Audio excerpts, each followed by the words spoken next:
today we have 5 sayings that we have that are rooted in history. Well, I mean, isn't everything technically rooted in history? Because unless you invented it right now, then it's from the past. No. Okay, that doesn't matter. We have 5 of those that we're going to learn the history of today. So, let's begin. Number 1. Get off your high horse. I'm sure you've heard some people say that before. Hey man, get off your high horse. Well, where does that come from? In medieval times, knights and nobles would often ride huge war horses that were specifically bred for fighting and strength. These horses, called destriers, often wore just as much plate and mail as their owners that often cost as much as a good set of armor did.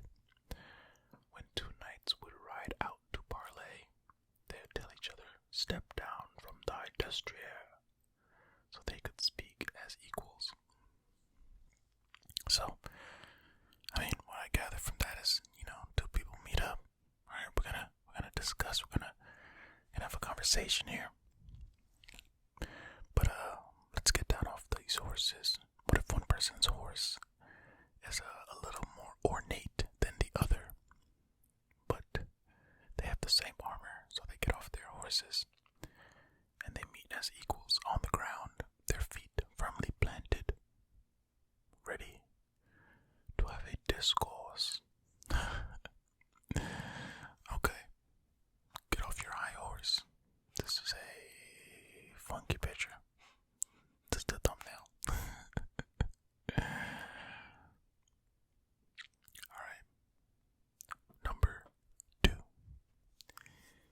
Eating humble pie. This one I have no idea. Let's think though. I haven't read these at a time, so I don't know. What does it mean if somebody's eating humble pie? I mean, where does it come from? Let's see how it came to be. I was gonna try to come up with an idea myself, but now let's just read it. Everyone's heard the saying to eat humble pie. But what exactly does it mean? Well, a humble pie is a pie made up of a game animal's minced up pluck, which is heart, liver, lungs, and kidneys, usually within deer. The reason this is referred to as a humble pie is because it is an adaptation of the term humble, which itself is an adaptation of the French word nomble, meaning deer's innards. This type of pie is considered to be lowly and humbling, especially when compared to a good cut of venison, and therefore is why eating humble pie is a statement reflecting someone's humility.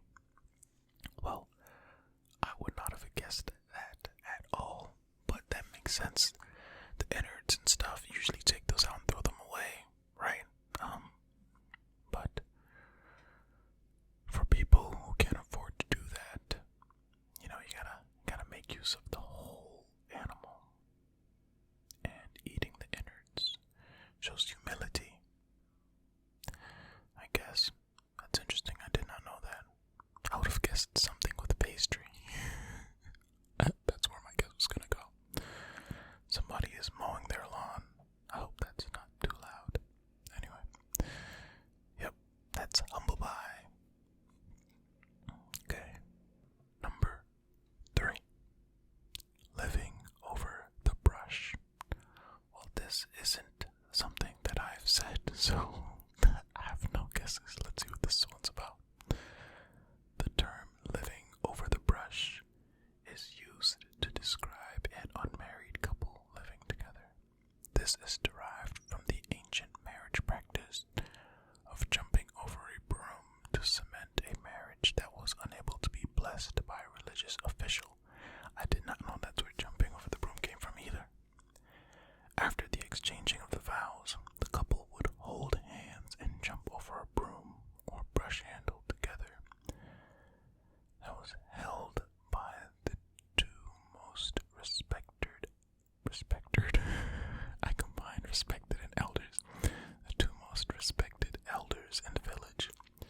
This practice is still used to cement the coming together of two people in pagan hand fasting ceremonies. Wow. Okay, that one is completely new to me. I did not even know where the origin of jumping the broom was from, so, the more you know, am I right? Okay. Number 4. Well, this one right here isn't an idiom. This is just something that's from history. Duh. Number 4, the right-handed handshake. In most cultures, a right-handed handshake is the standard greeting. Be it a greeting between colleagues or friends, this generally originates from medieval times to signify to someone that you aren't armed. Wait a minute here. I have a point of contention, because if you're shaking hands, then indeed you do have arms. I'm not being ableist. It's just a joke. As most fighters would be right-handed swordsmen, and by using the right hand to shake, it showed the other party you weren't going to go for your weapon and cut them down. As a side note, scouts and Girl Guides shake hands with their left hand is a visual metaphor for their motto of always be prepared. I didn't know that last part, but it feels like I've read this one somewhere before about the handshake and the showing you're unarmed, but hey, reading it again now, and if you didn't know, now you know. Also, I did not fact check any of these, so if these are wrong, then, so what?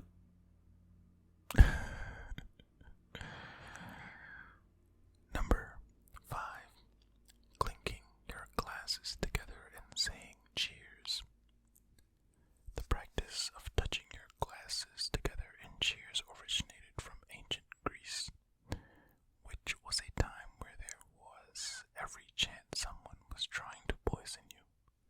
By clinking glasses together, you were spilling a bit of your own drink into the other person's and vice versa.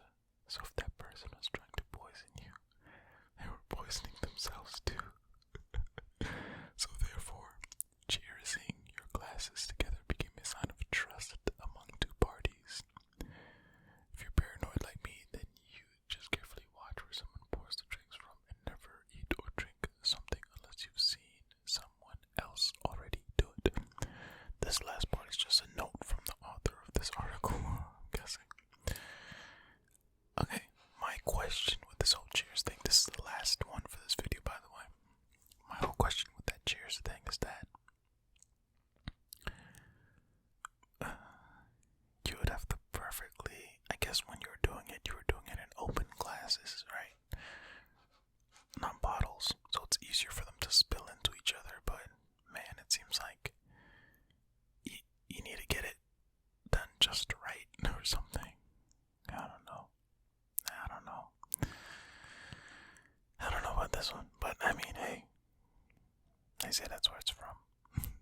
If you know that any of these in this video are actually incorrect,